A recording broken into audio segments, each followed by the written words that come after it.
Bom dia. Valem, eu antecipo-se disse que era um chato, porque eu também sou um chato.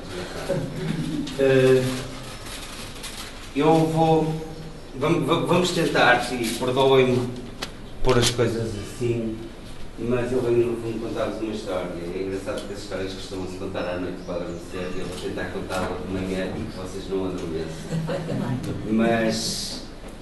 E para isso vamos um bocadinho fora do modelo e confesso que estar aqui hoje, a esta hora, se me perguntassem se eu imaginava o impacto que este projeto iria ter, eu dizer-vos que não. Já fiz mais de 500 vezes, já contei mais de 500 vezes esta história em quase todos os países e faço todas as vezes com um prazer muito grande, porque é uma história que eu gosto de partilhar. E vou-vos falar, a minha formação é em design, eu sou designer de comunicação, mas vou-vos falar de design, de marketing, de negócio, de empreendedorismo social, de impacto social, de inclusão, de acessibilidades, de uma série de tralhas que, se vocês preferirem, eu preferia, sempre que me quiserem interromper e interrompem, eu começo a falar e não me calo. E como se calhar às 10 horas ou à hora que for temos de terminar, para não ficarem dúvidas no fim, precisarem de me interromper e interrompem. Eu vou distribuir aqui uns óculos, e estamos a falar de cor, e por isso eu vou distribuir aqui uns óculos e vou-vos pedir é que me os devolvam no final.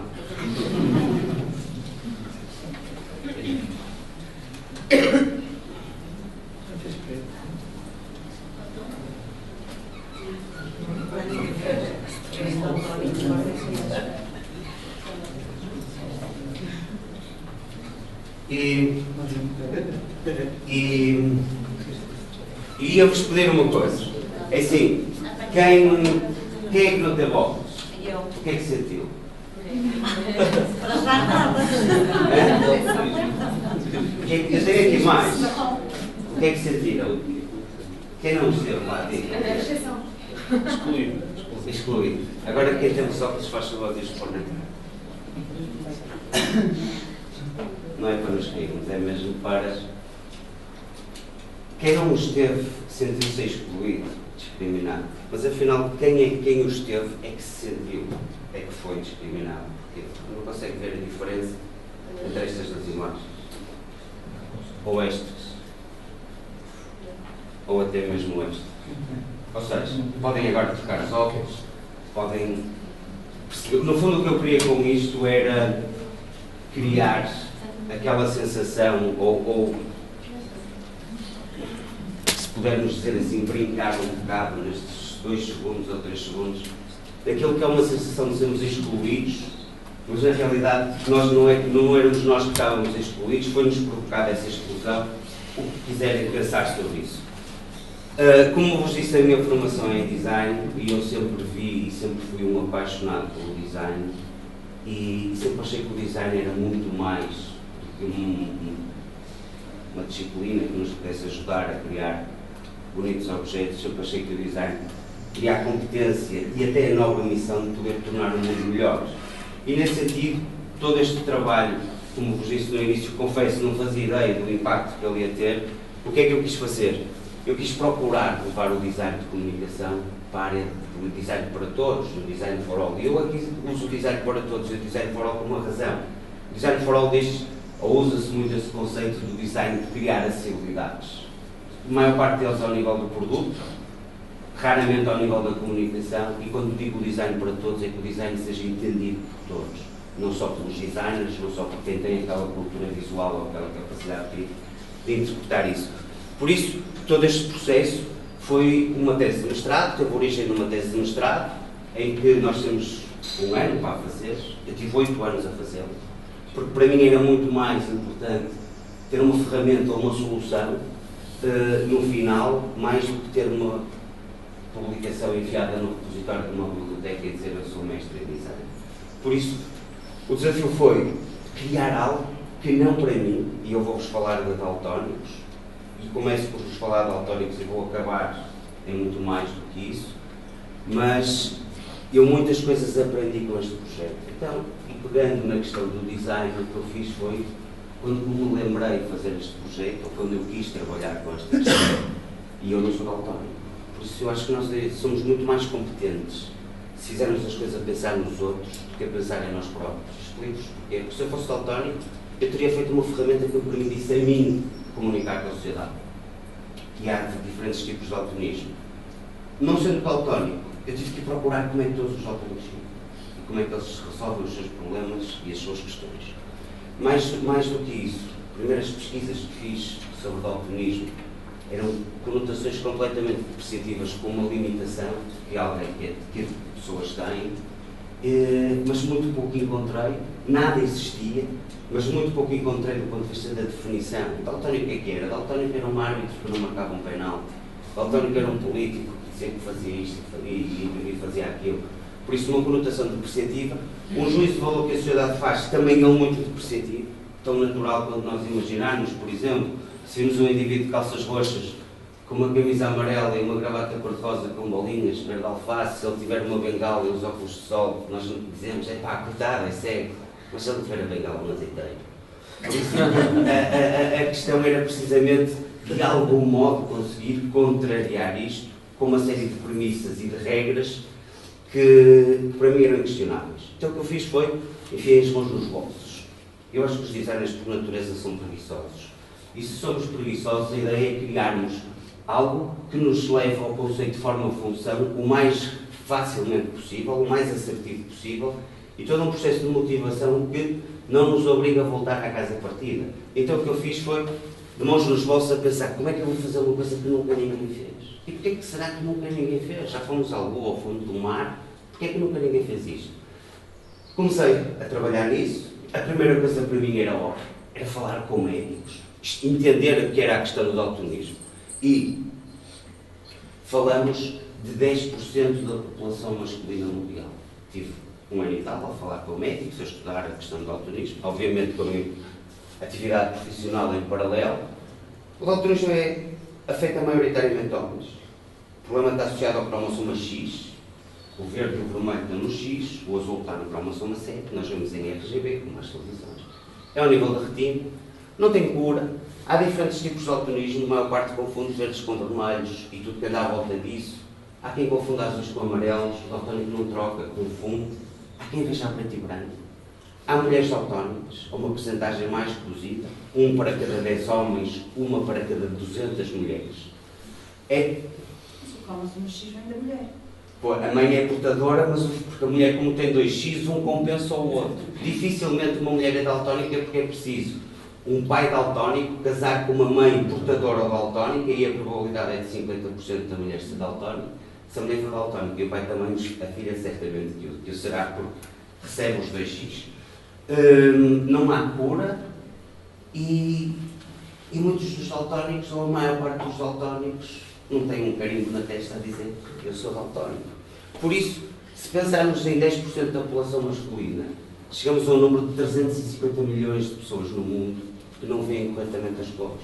E não veem corretamente as cores num mundo também em que 90% da comunicação ela é feita pela cor. Por isso a minha ideia o que é que foi? Foi criar uma ferramenta que servisse não a estas pessoas, mas aqueles porque de alguma razão no seu dia-a-dia, no seu cotidiano, tenham sentido o constrangimento, a limitação ou o engano pelo facto de não usarem ou de não entenderem corretamente a cor, sempre que a cor seja um fator de identificação, orientação ou escolha. É um facto. O daltónico nunca vai ver um pôr-do-sol como o nosso, ou como o meu, que vejo as cores todas. Mas nada me diz que o dele é mais bonito do que o meu. Mas a ideia não era essa, era do ponto de vista racional e funcional, criar algo que pudesse fazer uma identificação das cores. Isto era a minha ideia, mas a minha ideia só poderia ou só valeria a pena ser materializada se houvesse vontade dos daltónicos, porque eu tinha que saber se era preciso fazer alguma coisa. E então, na altura também, isto em 2003, lancei um repto Planet à procura de pessoas que conhecessem daltónicos, que falassem com eles e que eles me contactassem para nos fazer um estudo comigo, a ver até que ponto era necessário fazer isso. Quis despistar a questão cultural, porque podiam ser só os daltónicos portugueses que se incomodavam em usar uma meia de cada cor ou tinham alguma dificuldade nisso, por isso para mim era muito importante fazer isto com daltónicos de diferentes países. Consegui fazer um estudo com 146 daltónicos de diferentes países, desde Israel, Estados Unidos, Brasil, Argentina, Chile, África do Sul, Dinamarca, por isso, culturas muito diferentes, em que eu elenquei uma série de perguntas, um checkboard extenso, em que lhes punha as perguntas que me permitiam depois, no final, fazer dois tipos de avaliações. Uma análise estatística, era óbvio, mas outra pedia que me relatassem situações constrangedoras que em algum momento da sua vida tenham vivido. Aqui tenho alguns dados desse estudo e é curioso pensar que se nasce daltónico e se tem uma vida inteira para se aprender a viver com essa limitação. Eu digo limitação, embora alguns países considerem o daltonismo uma deficiência, por decreto. Ou seja, criam toda uma série de limitações à atividade das pessoas, mas é uma limitação não visível, ou uma deficiência não visível. Não é? Se pusermos aqui uma barraquinha a dizer oferece caipirinhas a daltónicos, nenhum vai buscar, porque ele não tem expressado, não mostra essa limitação. Por isso não há filas nos supermercados para daltónicos, não há cadeiras nos autocarros para daltónicos, mas não deixam de sofrer o estigma da deficiência e, mais do que isso, de viverem com uma limitação. 41,5% dos daltónicos têm dificuldade em intervenção social. 90% precisa de ajuda para comprar roupa. A limitação ou a dependência de terceiros é enorme. Mesmo tendo essa ajuda no ato da compra, 61% quase pede ajuda para escolher a roupa para vestir no dia seguinte. 17% dos daltónicos só descobriu que era daltónico depois dos 20 anos. Por isso teve 20 anos a levar porrada, entre aspas, sem saber porquê. Muito mais extenso todo este estudo. Por exemplo, 73% já sentiu um embaraço porque as cores escolheu não foi a melhor. Mas eu pedia para me relatarem exemplos que tenham vivido. E tive as coisas mais incríveis que vocês possam imaginar.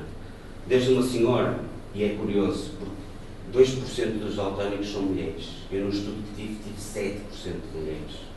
Mesmo seja uma coisa mais ligada aos homens, mesmo o homem usa uma paleta de cores muito mais reduzida, a mulher tem mais facilidade em falar sobre isso, menos facilidade em aparecer, legitimamente, mas mais facilidade em falar sobre isso. Havia uma senhora brasileira que me dizia que todos os dias sentia o posto de trabalho dela em perigo, porque o patrão enviava-lhe um check word e dizia: o contrato está corrigido, o que é verde é para pôr, o que é vermelho é para tirar. ou então um indivíduo que dizia que todos os dias que ia trabalhar, os colegas sabiam se ele se tinha chateado com a mulher no dia anterior ou não, porque aquela combinação de roupas que ele levava não era muito simpática. Tive um padre que dizia que que deixou de ter problemas por ser daltónico desde que se ordenou padre, porque começou a vestir de preto e branco, mas que não tem dúvida de já ter feito o funeral de alguém com um paramento que não da cor correta. Por isso, as histórias mais incríveis que possam imaginar, mas que reforçavam a ideia de que não mata, mas morre. Eu terminava esse estudo com os daltónicos a perguntar-lhes o que eles gostavam, que houvesse, ou se queriam que houvesse alguma ferramenta. E foi muito curioso porque a maior parte resignava à dependência de terceiros, fosse da mãe, do pai, da namorada, do companheiro, fosse de quem fosse. Eles diziam: se houvesse um código que nos permitisse identificar as cores, era o que nós queríamos. E era essa a deixa que eu precisava e que eu queria ter. E então, depois disso, se quiserem interromper, depois disso, então, o que eu fui fazer foi uma pesquisa semiótica de perceber como é que nós podemos criar uma linguagem que fosse universal. Para mim era muito importante criar algo que pudesse ser entendido aqui, pudesse ser entendido do outro lado do mundo, sem criar nunca o constrangimento ao daltónico de ter que assumir uma condição que ele visualmente não a tem, ou nós não a temos dele. O Código Internacional das Bandeiras, sinais de terra-ar, o Código Morse, o Braille, a língua gestual, uma série de linguagens universais e outras que eu pensava que eram universais e nem eram universais, levou-me facilmente à conclusão de que a cor e a forma são os dois elementos que consideram que tornam essa linguagem efetivamente universal, sendo que neste caso a forma teria que substituir a cor, ou seja, a cor teria que sair porque o daltónico não a vê. E com este sinal, mesmo não dizendo stop para nós, mesmo não sendo vermelho, o daltónico reagia à forma, à ordem que aquele sinal dava. Por isso eu tinha aqui a certeza que poderia ir pelo caminho da forma. E então, o passo seguinte foi arranjar um conceito. E aqui eu acho que, sem querer, mas com muita vontade e muita paixão pelo projeto, eu acho que consegui contrariar aquelas borboletazinhas na barriga que os designers têm de querer fazer mais uma coisinha e depois chega ao fim e ninguém entende nada. Foi simplificar o processo e inverter aquilo que são os paradigmas, neste caso, das chuvadas. Eu não sou daltónico. Isto era para os daltónicos. Por isso, se eu quisesse ajudar e marcar a ideia de que deixa-me lá ajudar os coitados dos daltónicos, eu teria chamado este projeto Colorade, ajuda à cor. Era óbvio. Mas era constrangedor, porque a ideia de ajudar para quem tem uma limitação, e pelo que eu percebi em todo o processo que fiz, não trazia nada de bom ou de novo, e só ia marcar uma coisa que não fazia sentido. Por isso, o nome Colorade surge, primeiro para lhe dar uma universalidade também, uma palavra nova que não existia, mas que foneticamente pudesse soar a colorido, que fosse cor mais, cor adição, e que de algum modo isso acabou por ajudar os daltónicos a sentirem um certo carinho pelo processo. Isso era para mim muito importante. E depois, arranjar um conceito. No fundo, eu não inventei nada. O que eu fui fazer foi recuperar aquilo que é o conhecimento adquirido que todos nós trazemos, independentemente da nossa área de formação, independentemente da nossa carreira, independentemente de tudo. Todos nós, aqui e em qualquer lado do mundo, na escolinha primária, tivemos uma caixa de guache. E essa caixa de guache tinha as 3 cores primárias, mais o branco e o preto. Então o que eu fiz foi, com base nesse conceito, criar as tais formas que representassem as cores. E elas aqui tal, as borboletas na barriga, que era não ser tentado como designer, já agora deixa-me fazer mais isto. Não, tinham que ser formas assumidamente muito simples, fáceis de integrar o vocabulário visual de cada um, que contrariassem, não, mas que não fossem buscar nada daquilo que foi a relação forma-cor do Kandinsky ou do Mondrian, ou fosse de quem fosse, para não estar vinculado a uma corrente ou a uma tendência. E então criaram os tais símbolos gráficos, que tinham que ser simples, como vos disse, para integrar o vocabulário visual de cada um, tinham que ser simples para se poderem reproduzir em diferentes suportes, em diferentes dimensões, em diferentes técnicas, em qualquer lado do mundo, e que não se desvirtuassem em termos de forma, mas mais do que isso, tinham que se ligar entre eles. Então, com base neste conceito, que todos nós aprendemos na escola, a juntar as cores, se eu juntar o amarelo com o vermelho, eu tenho o laranja, se eu juntar o símbolo do amarelo com o símbolo do vermelho, eu tenho o símbolo do laranja. E apenas com 3 símbolos, e através do tal conhecimento adquirido, do conceito de adição de cores, e através desta adição, o daltónico consegue ser orientado por todas as cores. Ele não as vai ver, ele não vai distinguir um vermelho Ferrari de um verde Benetton. Não, mas ele precisa de saber que aquilo é vermelho e não é verde. O amarelo mais o azul dá o verde, o vermelho mais o verde dá o castanho. E esses 3 símbolos serviam para orientar e para permitir, através desse jogo mental da adição de cores, o daltónico identificar as cores. O branco e o preto, como na caixinha dos guaches, surge para tornar os tons claros e os tons escuros. Por isso o azul mais o branco dá o azul claro, o verde mais o preto dá o verde escuro. E então eu tinha a minha linguagem, como já ali escrito por aí, um esperanto novo, porque é uma linguagem que dá para comunicar em qualquer lado. Foram 8 anos de trabalho, tinha a minha tese defendida, fiz a proteção do projeto, é óbvio, mas de nada isto me servia se eu não conseguisse materializar o processo. Então o que eu fiz foi, o passo seguinte foi procurar, e vou-vos contar agora aqui a história, saindo daquilo que é a concepção da coisa, mas e no design nós temos que viver não só com a boa ideia, mas com a materialização dessa boa ideia. E a partir daqui vou-vos falar um bocado de como é que consegui, ou como é que temos vindo a conseguir, porque tive que criar uma equipe para trabalhar comigo nisto, materializar e efetivar definitivamente uma ferramenta que pudesse ajudar o daltónico a identificar as cores. O que é que eu fiz? Primeiro elenquei uma série de congressos internacionais que era importante para a minha validação do projeto. Porque uma coisa era eu dizer, isto é único, é universal, é inclusivo, é transversal, é inovador, e dava ao daltónico uma série de coisas. Isso era eu a dizer, mas para mim era importante que fosse a comunidade científica e académica a validar esse processo. Escrevi uma série de artigos, tive um ano e tal a ir a congressos que aprovavam os meus papers e a apresentar o projeto, e eles já eram eles a publicar nos proceedings toda a ideia. Por isso já não era eu a dizer que isto era a solução, já eram eles a dizer que era a solução, em diferentes áreas, Congresso Internacional da Cor, Semiótica, Vestuário, Moda, Alimentação, pá, uma série de coisas, e aí já tinha quase que o reconhecimento e a acreditação do projeto. Isto ganhou na altura uma uma mediatização muito grande através dos mídias, não só os mídias portugueses, mas os mídias internacionais, porque na realidade isto era inovação pura. Então, óbvio, quando nós imaginarmos, por exemplo, questão do telefone, nós andamos aqui com o dedo, vamos à net, isto é inovador. Mas atrás disto havia uns que tinham 12 teclas, que dava para mandar SMS de 160 caracteres, que também foi inovador. E antes disso, eram uns tijolos enormes, que começavam a ser portáteis, que também eram inovadores. E antes era aquele redondinho, ligado à ficha em casa, que também foi inovador. Até ao Rubel, não é? Atrás disto não havia rigorosamente nada. Eu tinha que procurar implementar isto de um modo que fosse tão natural quanto a vontade das pessoas e dos autónomos, não só a comunidade dos autónomos, porque não sabemos onde eles estão, mas de levar isto mais à frente.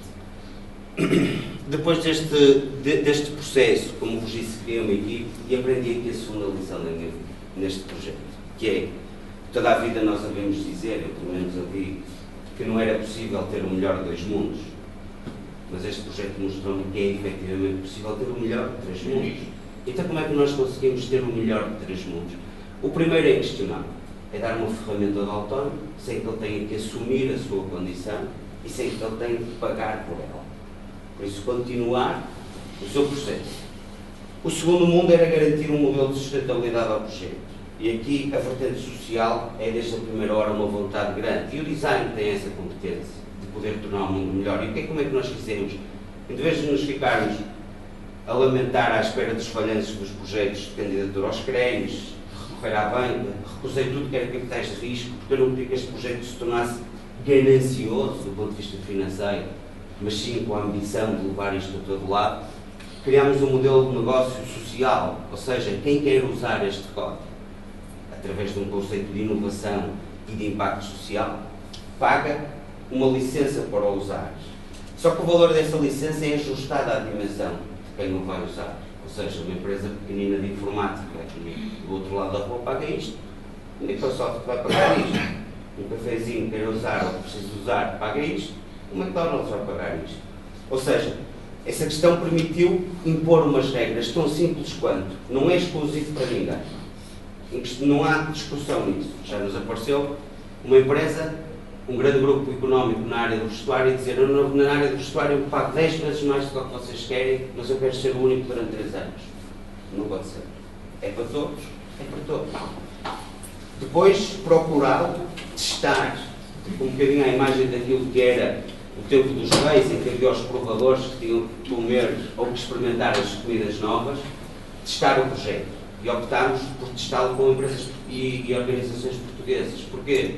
Porque se tivermos uma crise, se todo este processo ou este paradigma que está a mudar tem que ser testado, vamos privilegiar as empresas portuguesas. E isso ajudou-nos a alavancar o projeto, já vos explico porquê. Terceiro mundo, dar o projeto. Eu quero dá-lo também. Quero dá-lo a quem não pode e a quem eu não quero que pague e a quem não faz negócio disto. Por isso, a educação é um pilar inquestionável neste aspecto.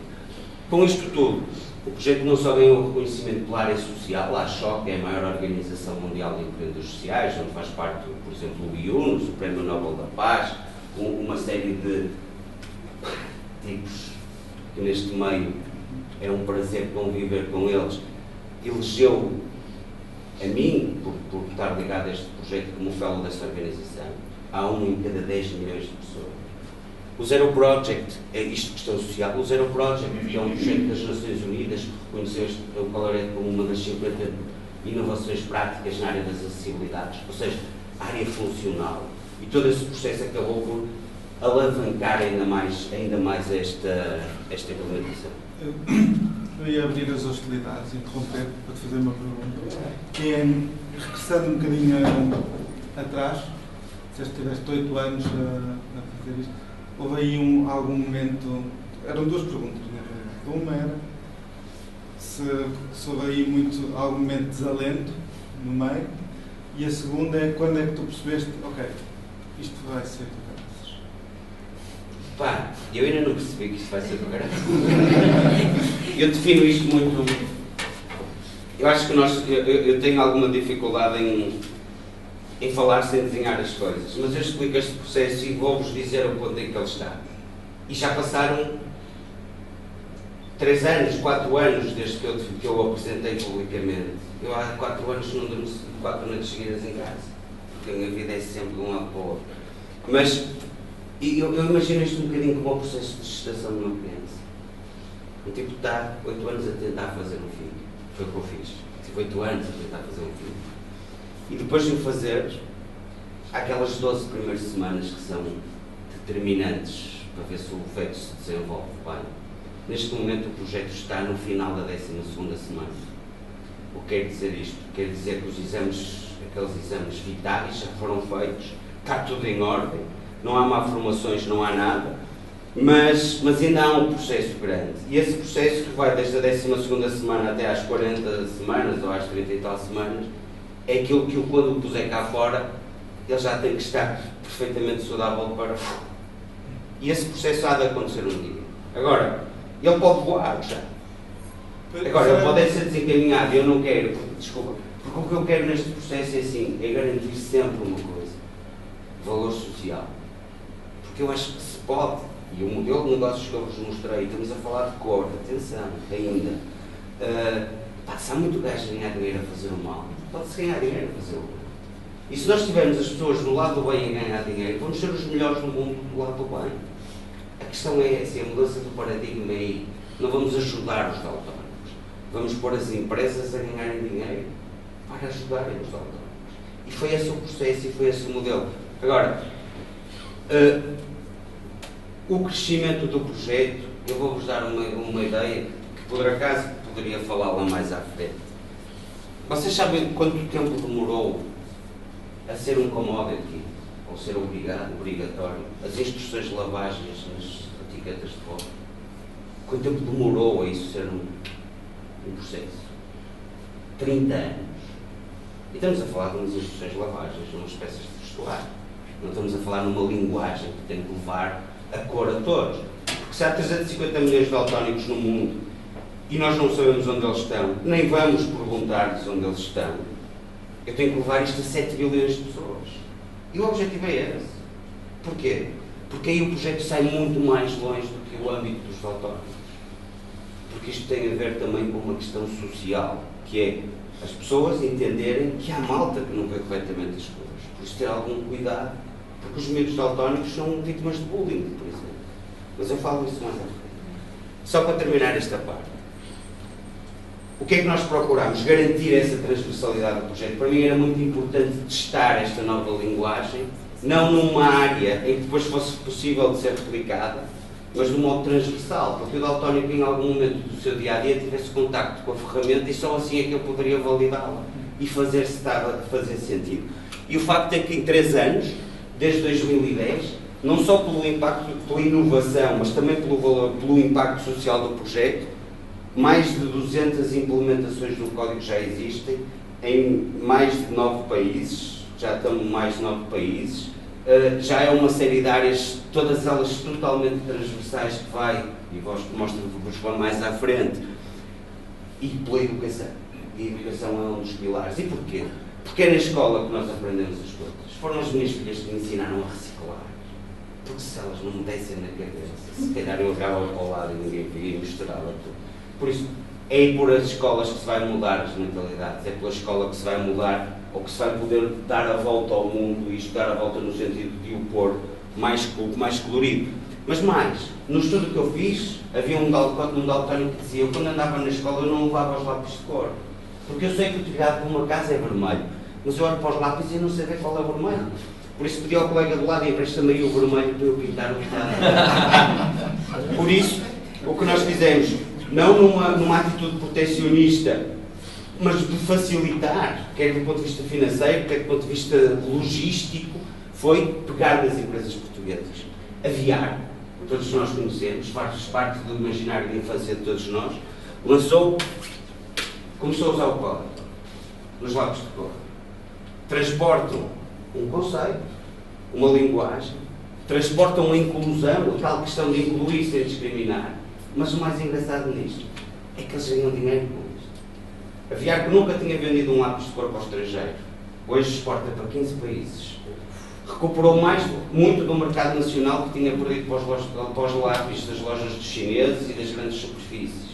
Hoje, os cadernos de encargos dos concursos de fornecimento de material escolar diz lápis de cor com os códigos de Coloré. Não diz que os lápis de aviar, mas para já são os únicos.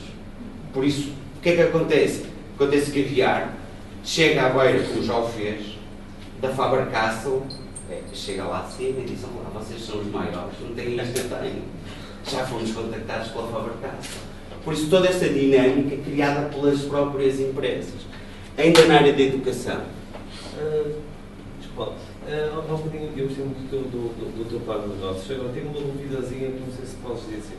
Posso dizer tudo? Tens um preço especial para empresas de Portugal e um preço especial para empresas estrangeiras? Era a minha dúvida. Não, porque assim, uma empresa que fatura 100 mil euros em Portugal ou que fatura 100 mil euros na China tem a mesma dimensão. Agora, o que nós privilegiamos é as empresas portuguesas, mas não é como deixa lá ajudar as coitadas das empresas portuguesas. A ideia da caridade tem que acabar. Enquanto se pensar que a caridade é o que vai resolver, as pessoas já vão fazer caridade das 8 às 8h05 da noite.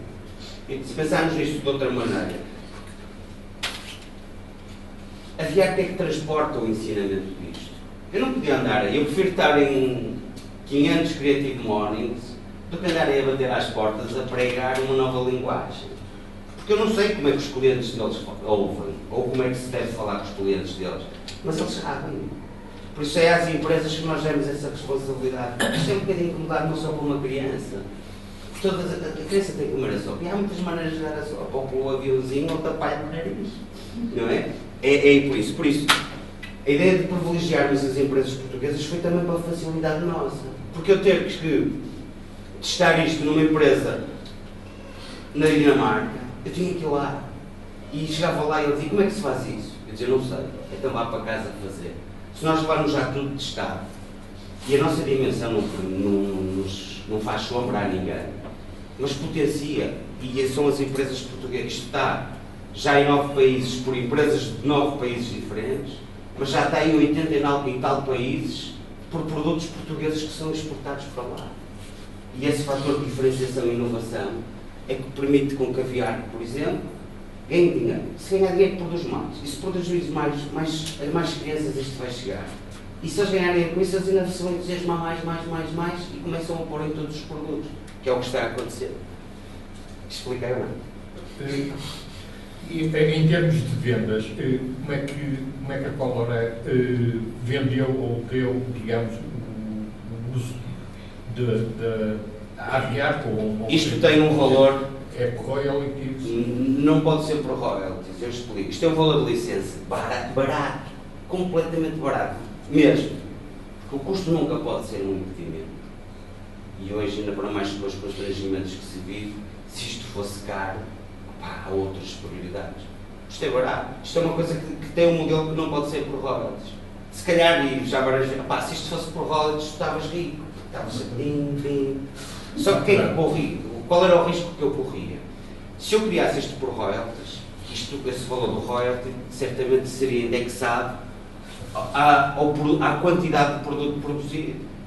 Se há esta população e se só 10% dela é beneficiário direto do código, eu ia correr o risco das empresas só porem isto em 10% dos produtos. E o que é que estava a acontecer? Estavam a discriminar, estavam a fazer produtos para autónomos. E eu não queria. Não quero, porque se virmos um miúdo com os lápis com os símbolos, vamos dizer: tu és autónomo. Mas se todos tiverem os lápis com os símbolos, já não se sabe se ele é de autónomo. E a ideia é precisamente esta: é tornar e facilitar todo o processo, de maneira a que isto se torne um commodity e entre em todos os produtos. E como o valor é baixo, muito baixo, e é indexado, nem somos nós que definimos o valor. E isso é muito engraçado, isto em termos de plano de negócio, que é: há uma tabela e as empresas perguntam quanto é que nós temos que pagar, e eu, por não lhes perguntar, diga-me quanto é que ganha, para eu dizer quanto é que vai pagar, mostro-lhes a tabela. E como é barato, eles posicionam-nos no sítio certo, porque ninguém vai vigarizar, dizer que fatura menos por meio dúzia de euros. Por isso nem aí há discussão, é assim. E é igual em Portugal, porque é um valor de tabela. É óbvio que há situações em que não há volumes de faturação. Mas quem não tem volumes de faturação, nós estamos. Porque se não houver benefício económico, eu vou lá. O mercado disto acaba por ser o mundo.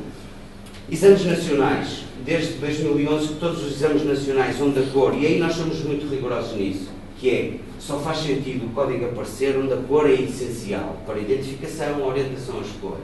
Porque se é vermelho, como poderia ser amarelo, não faz sentido, é ruído. Desde 2011 que os exames nacionais já aparecem, todos eles, com as imagens que precisam de acordo com os símbolos, garantir a tal inclusão, porque há exames em braille, há exames com coluna à esquerda, para os daltónicos não havia nada.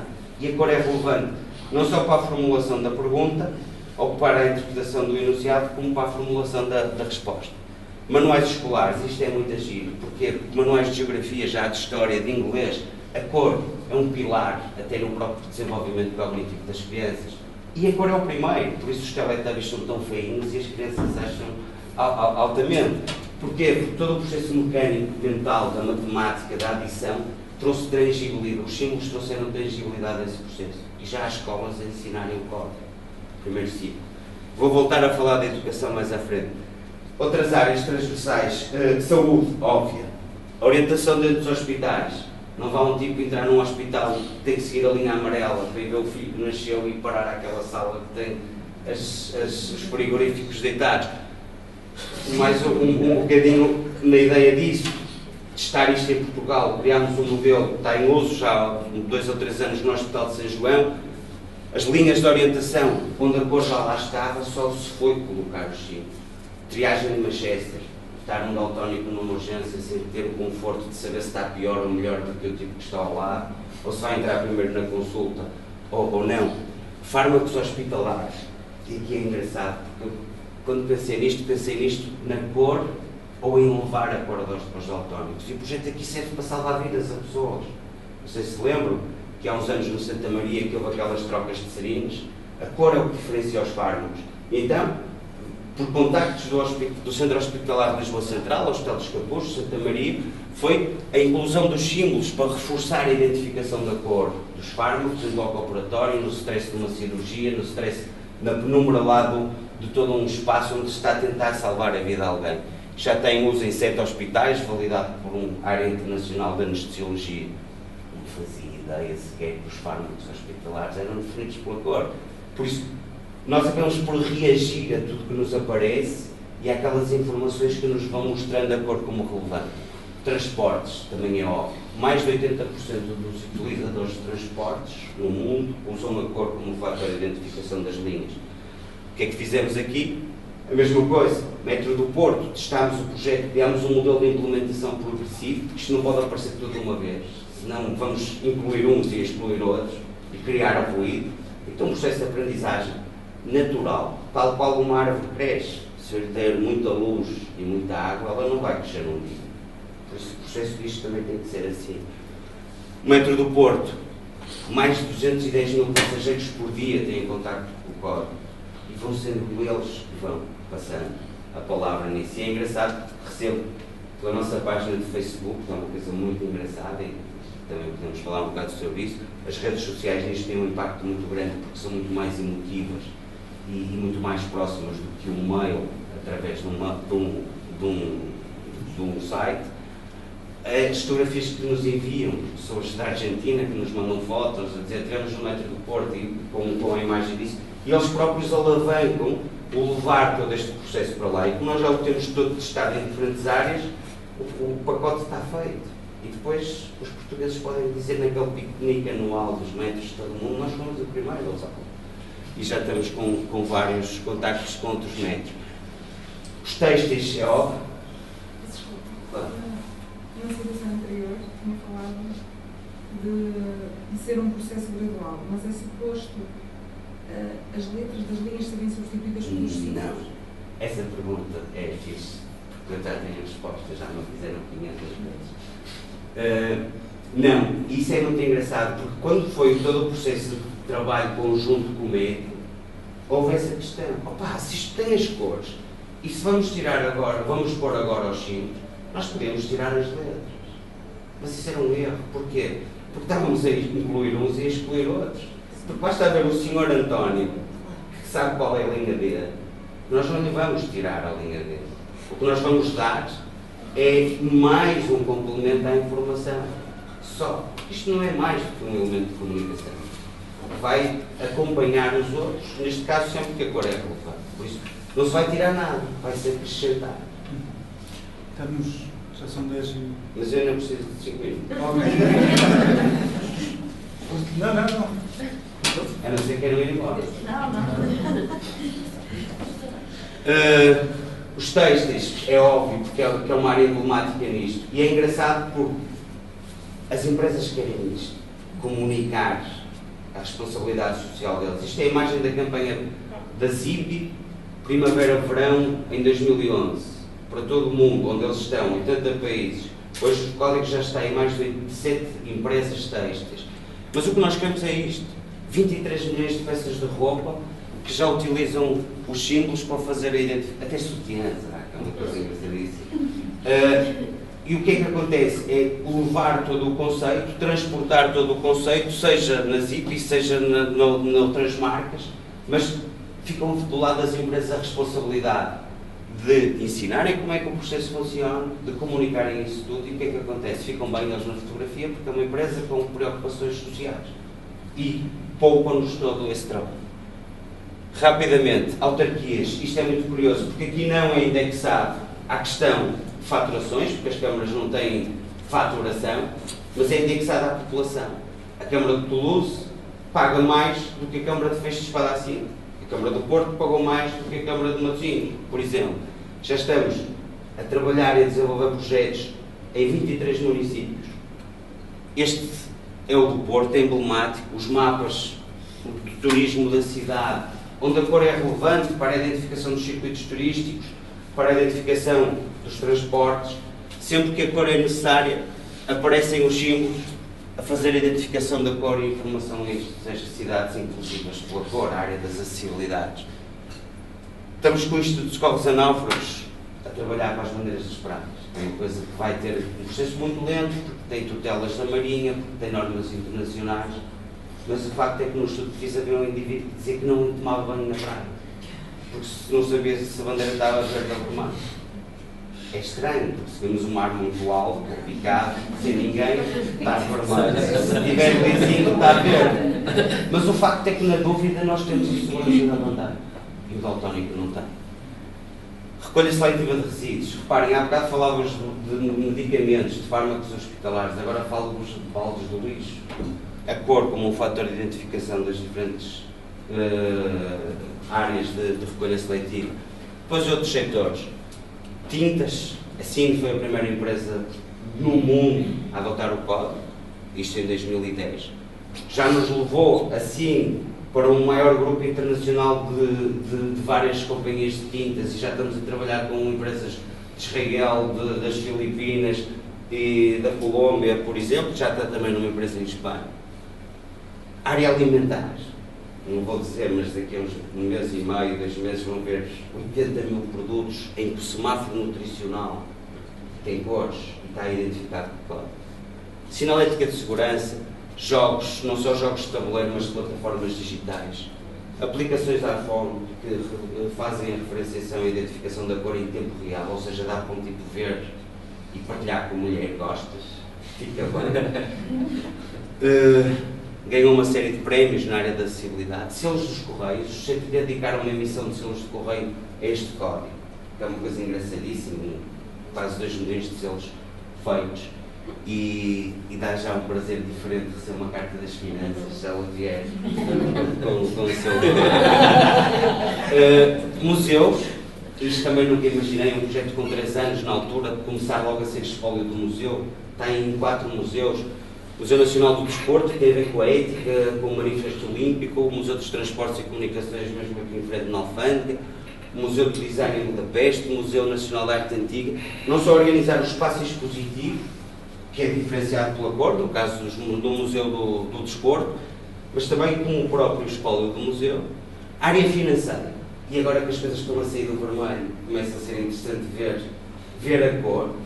A Caixa Geral de Depósitos também adotou o código, porque os bancos são obrigados a um semáforo de risco. E se hoje ninguém confia nos bancos e uma maneira de eles se aproximarem às pessoas é serem o mais claros possíveis. E então, se tem um semáforo de risco por cores, temos que o tornar inclusivo para daltónicos. Isto é uma ferramenta, estou mesmo quase a acabar, que também nós criámos, dentro daquilo que é o levar a cor a todos. E o levar a cor a todos, criámos uma aplicação não intrusiva nos sites, isto por acaso é no nosso site, mas que não aparece, pode dar para pôr em qualquer site. E a empresa que usar no seu site, não tem produto que use cor, não tem que usar os símbolos. Mas se quer aderir a este projeto, e se quer ter o seu site inclusive pela cor, tem esta aplicação que também tem um custo residual. E o que é que faz? Ao comprar esta aplicação que é colocada no site dela, e ela não se vê, mas depois de ativada dá para picar os cores e imprimir, tanto dá para um site com uma câmara como para um site de uma empresa de parafusos. Uma empresa ao comprar isso, no meio de uma escola, e nós oferecemos a mesma ferramenta para o site de uma escola. Porque depois entra outro processo, que é isto. Quando eu desenhei este código, eu tentei afastar os daltónicos todos, eles daquela questão da deficiência, consequentemente dos cegos, dos invisuais.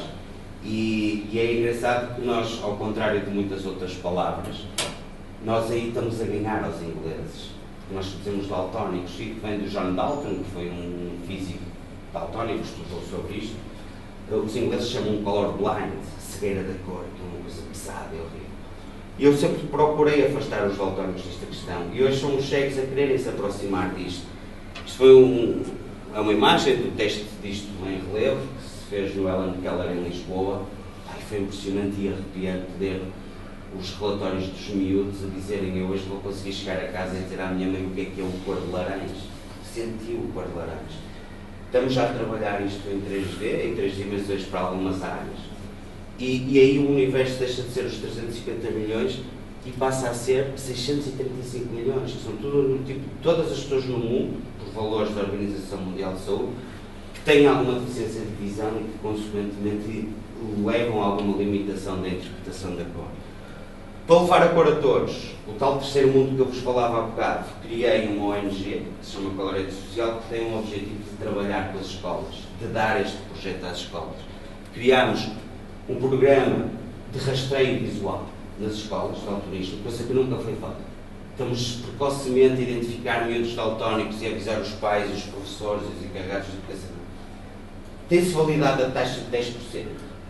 Mas o mais engraçado nisso é que há muitos miúdos, engraçados em cada nenhum, que não sabiam que são daltónicos. Há muitos confrontos, entre aspas, entre pais e professores, porque o pai diz, o professor diz ao pai: o seu filho deve ser daltónico, e o pai diz: não, você é que não lhe sabe ensinar as cores. Ou então professores, como já me disseram, há 20 anos que eu ando a exercer bullying sobre os meus meninos, estamos a fazer o rastreio nas escolas. Temos um objetivo de, em 4 anos, levar isto a 455 mil crianças. E depois fazer uma coisa, que é oferecer a todos ferramentas com código. Para quê? Para que os daltónicos possam usar sem ter que assumir a sua condição. Isto há alguns exemplos, que são as próprias crianças que andam pelas escolas, pelas bibliotecas da sua escola, a porem as etiquetas nos livros, porque a Unesco recomenda a cor, e mais uma vez falamos da cor, aliás é por isso que eu estou aqui, recomendam a cor como um fator de diferenciação das diferentes temáticas dos livros. Isto são imagens dos rastreios que vamos fazendo nas escolas através do teste IXIAR, que é o mais vulgar. Já batemos uma série de escolas. E depois isto é o lado mais bonito desta coisa. Não paga a escola das minhas filhas, não paga. Não paga. Mas ajuda-me a levantar de manhã todos os dias para trabalhar. Por exemplo, este miúdo que vocês veem aqui, chama-se Juliano, vive na Argentina. Teve contacto com o código pelo Facebook, a mãe dele correspondeu-se comigo, a avó já veio cá a Portugal conhecer-me, levar umas coisas. Reza por mim e chama-me anjo da guarda. Incrível. E isso é muito gratificante, perceber como é que o design consegue levar a 9 mil km daqui a felicidade a um puto que no dia dos anos depois assim. Este é de Córdoba, na Argentina, mas este é de Mem Martins. A dimensão e a transversalidade geográfica do código também é incrível. Isto são uma série de trabalhos que vamos recebendo, que os professores usam e criam dinâmicas à volta disso. E pronto, um desafio. Quem é?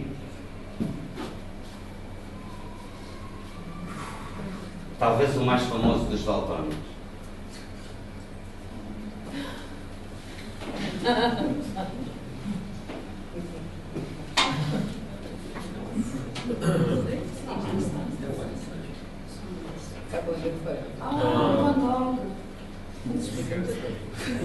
Gil, escutei. Pá, convido-vos. Primeiro, se quiserem falar um bocadinho sobre isso, ok. Acompanharem a página do Facebook do projeto. É muito interessante ver como é que as dinâmicas se vão criando e a maneira como as pessoas vão enviando informação e nós vamos partilhando a informação. Convido-vos a partilhar o projeto, como é óbvio. E obrigado.